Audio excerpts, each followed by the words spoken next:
Hey guys, welcome. We're just going to have a quick look at Race HQ using the RFID module, without using any RFID hardware that is, to manually time distance race. So it's a cross-country run, for example, or a cross-country mountain bike race, or a triathlon, something where we don't have a lot of athletes, or at least they're spread out nicely. We don't have clumps of athletes coming through. So we use this software to manually time and place athletes so that we can get away without needing any hardware or RFID tags or anything like that to get the job done. So just opening up Race HQ, and I've just gone straight through to RFID. So here's the various options. I'm just jumping into RFID, not connecting up any hardware as such, just going natural, manual mode. So I'll just go race. Opens up the screen here. All these columns along the top here I can edit if I want, so I can hide things if I don't need particular information. So we can turn off that sort of information, and I'll shrink these columns down. I can start the race by pressing the start up here, or I can use the control key to start the race.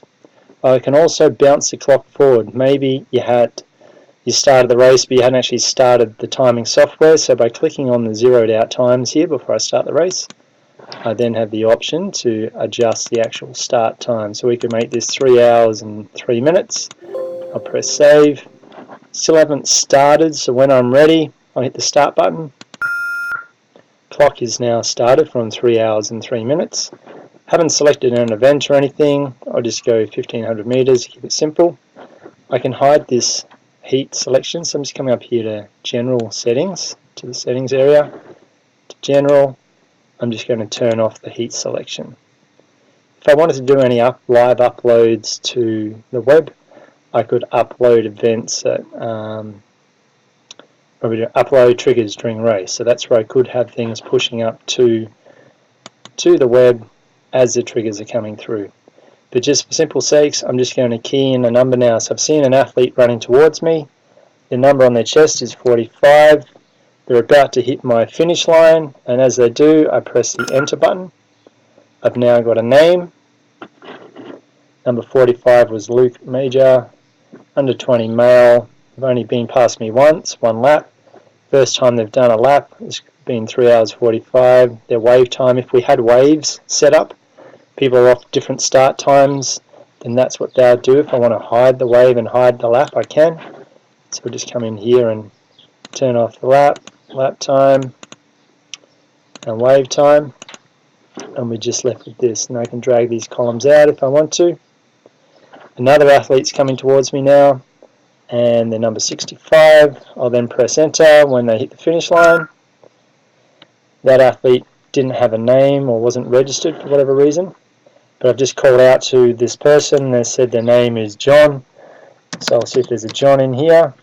There's a Holly Johnson, I'll use that one, and then so on. So I can either key the number in up the top here and get it to record who they are as they finish, or I can also just hit the shift key or the enter key again to create a blank space, and down here I can type a number in and it tells me who it is. But obviously there's a few extra steps to that versus if I just key the number in up here, as they finish, hit the enter, I'll then get a name and a timestamp for that person. Once I'm finished, if I need to, if I've accidentally keyed the same person in twice or something or other, I want to get rid of a time, if I click on the number 5 here, the 5th person in, and go and put it over here in the bin. I'm now cleaned up to where I was. Once I'm finished with the race and I'm happy with everything, I can just press stop, save or delete, or just go save. And all the races that we just had, all the athletes that just finished in that race, I can go see them up here in my saved events. In here, a couple other races I did earlier, and here's the one from just now, race 002. There's my athletes. If I want to export this or print it, then I can do that as well.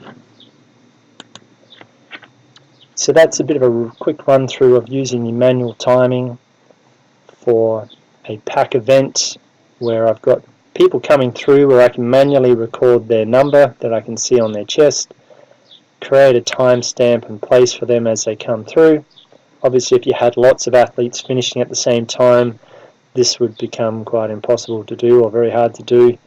If you had a pack of 10 people running towards you, that's where more using some sort of timing hardware like RFID would be very handy. But if you can get away with having ones or twos come through with enough time for you to key a number in and press enter, then this is a quick and cheap way around needing any timing hardware to record times for your event. Hopefully that's informative. You have a great day and we'll chat to you later.